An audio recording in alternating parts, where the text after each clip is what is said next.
इस लेक्चर में मैं आपको बताऊंगा सिनेमा और टीवी जो कि कैमरा एक्टिंग है और थिएटर इनके बीच में क्या फर्क है।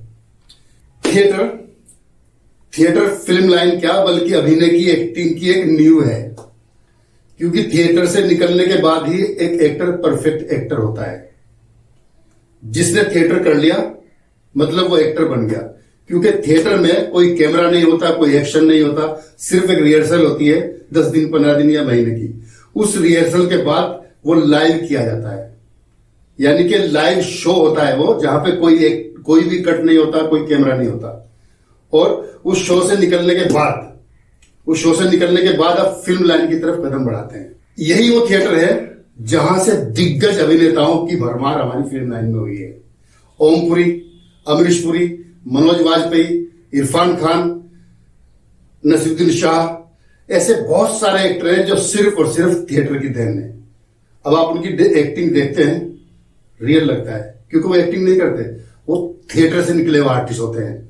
उनकी बारीकी देखो आप, उनकी चेहरा मोहरा भी कुछ नहीं है उनका, लेकिन जब वो एक्टिंग करते हैं ना तो देखने वालों के रोंगटे खड़े हो जाते हैं, क्योंकि ये सबसे बड़ी मजबूत नींव है फिल्म लाइन की।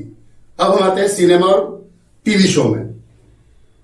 टीवी शो और सिनेमा जो कैमरा फेसिंग होता है, यहां पे क्या होता है, आपको एक फ्रीडम होता है, आप कितनी भी गलतियां करें, 50 रीटेक होते हैं, तब जाके एक सीन आपका कंप्लीट होता है। डायरेक्टर, कैमरामैन, पूरा सेटअप होता है। यह होता है कैमरा एक्टिंग। ऐसा ही फिल्मों में होता है। अब हम बात करते हैं पुराने जमाने की। एक टाइम वो भी था जब ना तो टीवी था ना इंटरनेट था, लेकिन मनोरंजन तो तब भी होता था। अब वो मनोरंजन होता था नाटक के थ्रू। नाटक किया जाता था, गांव खेड़े में नौटंकी करते थे, नुक्कड़ नाटक करते थे। धीरे धीरे धीरे धीरे बढ़ते बढ़ते थिएटर बनाया गया, जिसको रंगमंच कहते हैं। ये रंगमंच अलग अलग भाषाओं में है, मराठी, भोजपुरी, हिंदी, कन्नड़, हर लैंग्वेज में थिएटर होते हैं। और थिएटर इसलिए होते हैं कि थिएटर ही वो चीज है जहां से निकल के एक इंसान बॉलीवुड में अपना नाम कमाता है। बिना थिएटर के मतलब वहां पे पॉलिश होती है, एक्टिंग की पॉलिश होती है। इतना आसान नहीं होता एक्टर बनना। और ये जो 9 रस मैंने बताए थे पिछले लेक्चर में, ये 9 रस से ही पैदा हुई चीजें हैं। थिएटर से सिनेमा बना, सिनेमा से टीवी शोज। एक फिल्म कैसे बनती है, बड़ा अजीबोगरीब प्रोसीजर है। पहले कॉन्सेप्ट फाइनल किया जाता है, फिर उसकी एक स्टोरी लाइन बनाई जाती है, फिर उसका स्क्रीन प्ले लिखा जाता है, फिर डायलॉग लिखे जाते हैं, उसके बाद कास्टिंग स्टार्ट होती है। कास्टिंग स्टार्ट करने के बाद फिर पूरी टीम को सेलेक्ट किया जाता है। Cameraman, lightman, spot boy, director वगैरह वगैरह। तब जाके इतना टाइम देने के बाद में फिल्म सेट पर जाती है। और सेट पर जाने के बाद भी तुरंत रेडी नहीं होती, क्योंकि कुछ एक्टर ऐसे होते हैं जो सिर्फ नाम के एक्टर होते हैं। वो इतने रीटेक देते हैं कि फिल्म अगर 50 दिन में बननी होती है तो वो जाके 100 दिन तक लग जाते हैं। इसीलिए थिएटर और सिनेमा के बीच का फर्क है। थिएटर में जब आप जाते हैं, थिएटर जो करते हैं, तो आपको वहां कोई कैमरा, कोई कटवट नहीं मिलेगा। वहां आपको पब्लिक के सामने लाइव डायलॉग डिलीवरी करनी पड़ती है, अपना परफॉर्मेंस लाइव दिखाना पड़ता है। इसीलिए थिएटर को सबसे सर्वोत्तम माना गया है। थिएटर है तभी सिनेमा और टीवी शोज हैं। और इसी थिएटर से एक और एक्टिंग का तरीका इजाद हुआ है। इस तरीके को कहते हैं मेथड एक्टिंग, जो आजकल सिनेमा और टीवी सीरियल में भी काफी देखने को मिल रही है। उदाहरण के तौर पर मैं आपको बताता हूं, विवेक ओबेरॉय कंपनी फिल्म से लॉन्च हुआ था। अब साइन तो उसने कर ली फिल्म, अब उसको एक गैंगस्टर का कैरेक्टर करना था। वो तो एक अच्छे भले घर में रहता था, बंगले में रहता है, उसे क्या पता गैंगस्टर होता क्या है। तो उसको, उस गैंगस्टर को अपने अंदर लाने के लिए तकरीबन 6 महीने वो झोपड़पट्टी में रहा है, वहां का माहौल फील किया है और ये महसूस किया कि एक गैंगस्टर झोपड़पट्टी से निकल के कैसे वो स्मगलिंग की या गुंडों की दुनिया में जाता है, गैंगस्टर बनता है। तब जाके वो फील आया। जब हम फिल्म देखते हैं तो लगता है कि विवेक ओबेरॉय नहीं बल्कि एक गैंगस्टर है। इसका दूसरा उदाहरण है ओमपुरी। एक फिल्म बन रही थी जिसका नाम था अर्ध सत्य। उनको एक इंस्पेक्टर का रोल, पुलिस वाले का रोल मिला था। अब उस पुलिस वाले के रोल को जीवंत करने के लिए, जिंदगी देने के लिए हफ्तों ओमपुरी जी गोरेगांव पुलिस स्टेशन में जाकर बैठते थे और देखते थे कि ये पुलिस वाले किस तरह से लोगों के साथ में बिहेव करते हैं, किस तरह से उनके बर्ताव होते हैं, उनका चाल ढाल, उठना बैठना, बात करने का तरीका, बहुत सारी चीजें उन्होंने ऑब्जर्व की। तब जाके फिल्म की शूटिंग स्टार्ट हुई और फिल्म बनी सुपर डुपर। उनकी एक्टिंग मतलब मील का पत्थर, देखने से लगता था कि क्या एक्टर है यार, ना शक्ल ना सूरत।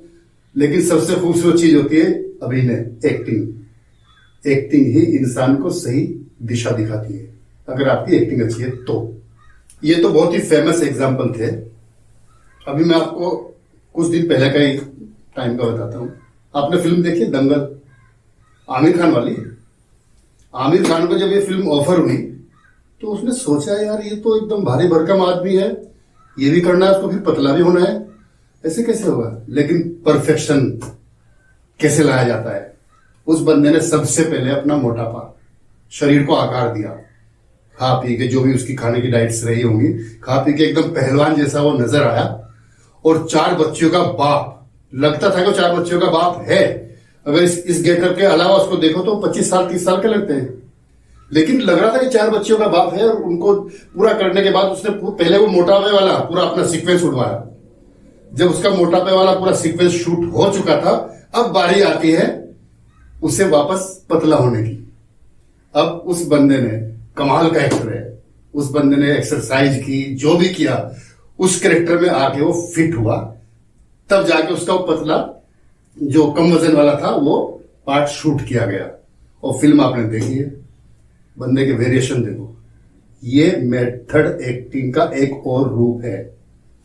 अभी कुछ टाइम पहले एक फिल्म आई थी ट्रैप्ड, जिसमें राजकुमार राव ने काम किया था। इसमें जो उसका कैरेक्टर था, वो बंदा मुंबई आता है और मुंबई में एक पुरानी बिल्डिंग, एक नई बिल्डिंग में 20वें या 15वें माले के रूम भाड़े पे लेता है। अब बिल्डिंग बन रही है, किसी भी रूम में कड़ी नहीं है, किसी भी रूम में लॉक नहीं है। और जैसे उसमें जाता है अंदर जाने के बाद दरवाजा जैसे बंद करता है, अचानक वो घर लॉक हो जाता है। अब वो बहुत चिल्लाता है क्योंकि उस बिल्डिंग में तो कोई रहता ही नहीं है। एक वॉचमैन है, कानों से कम सुनता है, बूढ़ा आदमी, वहां तक तो आवाज भी नहीं जाएगी।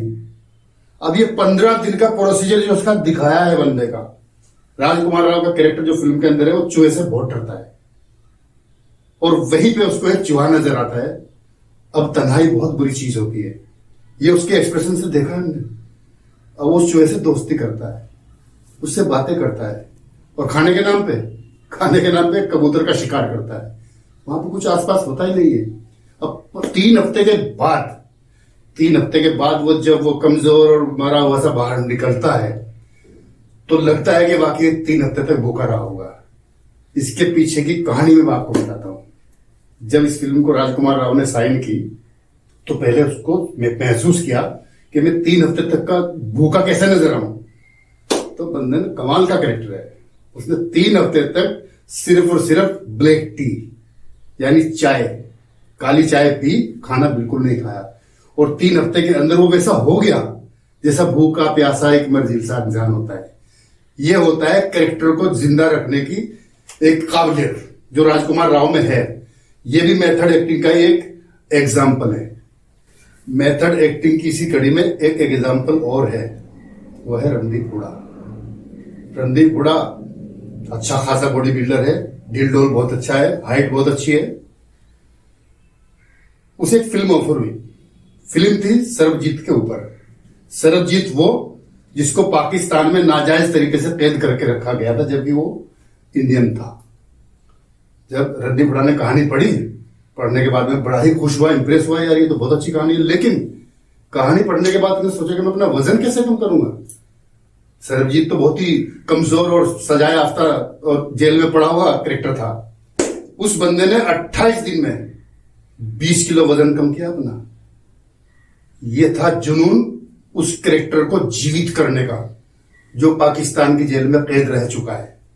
यह होता है मेथड एक्टिंग का एक और मार्ग। ये अब तक की जो मैंने मेथड एक्टिंग की बात बताई है, इसमें एक बात गौर कीजिएगा, ये समर्पण से बनती है। जो एक्टर समर्पित नहीं होगा इस तरह की फिल्मों में काम कर ही नहीं सकता। ये इन सबका समर्पण था। कोई पुलिस स्टेशन में जाके पुलिस को फॉलो कर रहा है, कैसे काम करती है। विवेक ओबेरॉय झोपड़पट्टी में जाके नोट कर रहा है कि कैसे गैंगस्टर बना जाता है। राजकुमार राय 15 दिन तक चाय पे जिंदा रहता है। इसी तरह रणदीप हुडा। ये समर्पण है। हमारी फिल्म लाइन समर्पण मांगती है। समर्पण दो और कामयाब बनो। मेथड एक्टिंग के एग्जाम्पल्स में सिर्फ ये पुरुष ही नहीं बल्कि लड़कियां भी आ गए हैं।